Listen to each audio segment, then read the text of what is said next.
comment on governance quality and management quality, both absolute and relative?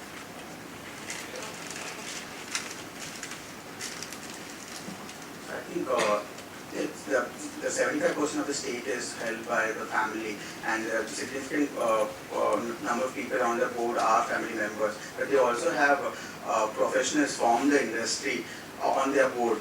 So I think they have like a good management in turn, good corporate governance practices are in place. Besides board composition, what are the parameters you look at for governance? So one more thing that I would just point out is there is a significant 7% PE investment in the firm, and generally it's currently known that PE investors invest in companies which have good corporate governance policies. So Nalanda Capital is kind of invested into. Besides that, what parameters do you look at? So CSR is also one of the parameters that you would look at in terms of corporate governance. And if you look at the annual report for DB Corp, CSR for them is one of the major activities because they've been mentioning it in the first few pages of the report itself. So we do believe that the company is healthy. Also, we would look at the number of independent board members. Talked about. What about related party transactions? Anything on that? So yeah, I think it will form a significant factor in the corporate governance, but we do not have any information on that. Thanks.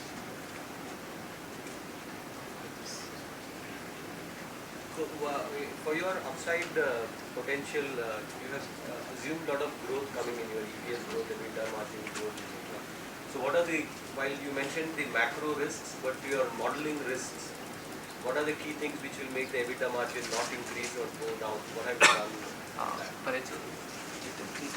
For the modeling risk, what we have done is we kind of run a Monte Carlo simulation using 4 parameters. One being the advertisement growth rate, the circulation growth rate, the expense margins that we have in terms of the newspaper print as well as the other expenses. So these 4 parameters have been used to kind of calculate the Monte Carlo simulation, and with that we have a confidence of around 75% that the current price, reference price of around 255 will... So have you looked at the downside to your numbers? The EBITDA margins do not increase the way you have projected. What will be the buy or sell limit for your stock? Yes, sir. So if you kind of look at into these numbers, so we have done an scenario analysis on those expenses as well. So if the EBITDA numbers kind of go, so these are the numbers. So if you kind of look at the raw material expenses, if it kind of increases by 38%, that's the kind of cut-off limit beyond which our share prices will kind of go to a sell recommendation. And on the other expenses front, it will be around 45%. Yeah, coming back to the same this valuation product, you have used the DDM model or you have used So we use DCF as well as DDM. so DDM actually what are the cost of the equity securities? Because I could not see anything. Yes, sir. We just touched that. Our cost of equity is 11%, 11.05% to be precise, and our cost of capital back is 10.75%. So how did you arrive at it? So what we do, For the DDM? So for DDM, what we basically did in terms of beta, we calculated 6 beta values, 1 year, 2 year, 3 year betas for the company, and for that we took weekly and monthly values.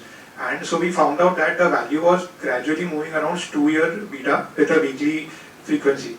So we took that beta for the company, which came out to be 0.32, and along with that we took a risk premium of 6.5% and a risk-free rate of 8.5%.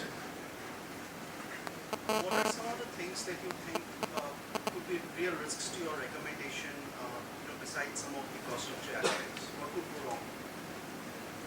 So the one that you kind of pointed out was the market research, because the company is kind of continuously launching new editions.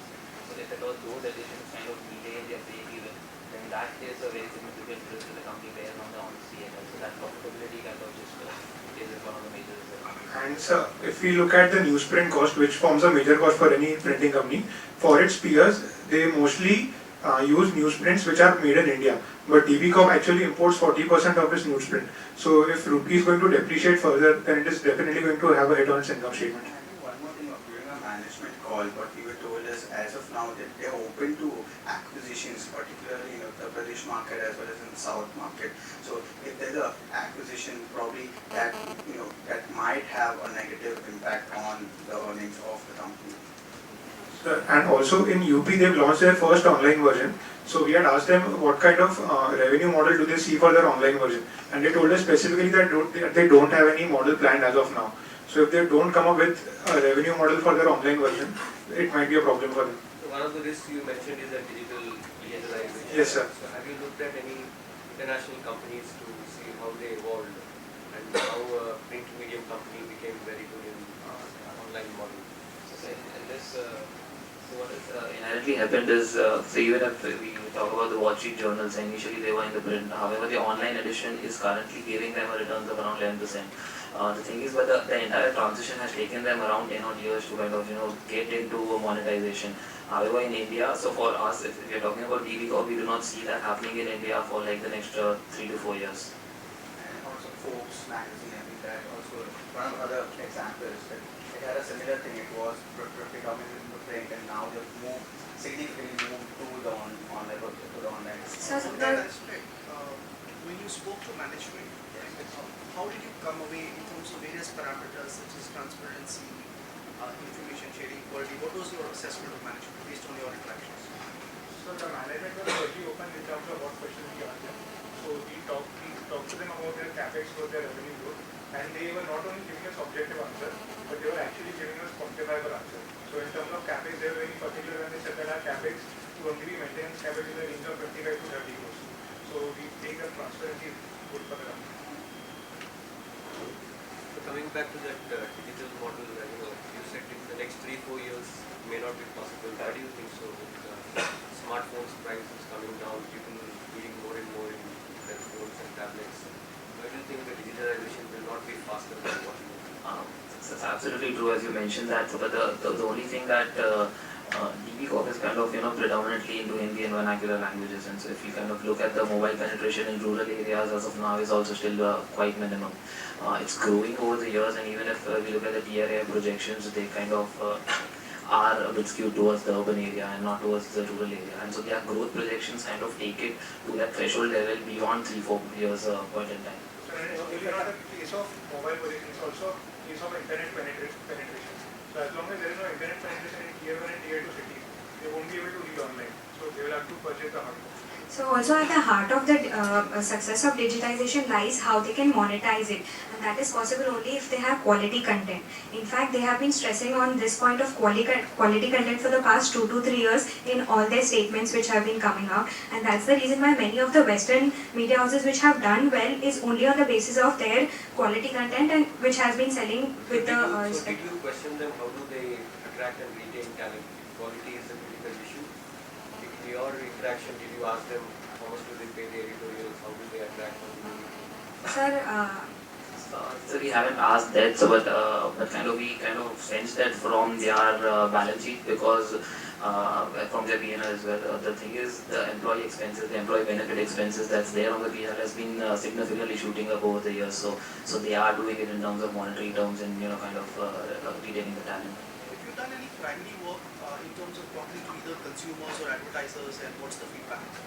So we spoke to certain ad agencies, and in certain states like Rajasthan and Gujarat, Madhya Pradesh, they have a significant, DB Corp has a significant bargaining power because they are the number one leadership levels in those levels. So if you see the card rate also, in states like Rajasthan, they have a significant difference between what they charge in Gujarat.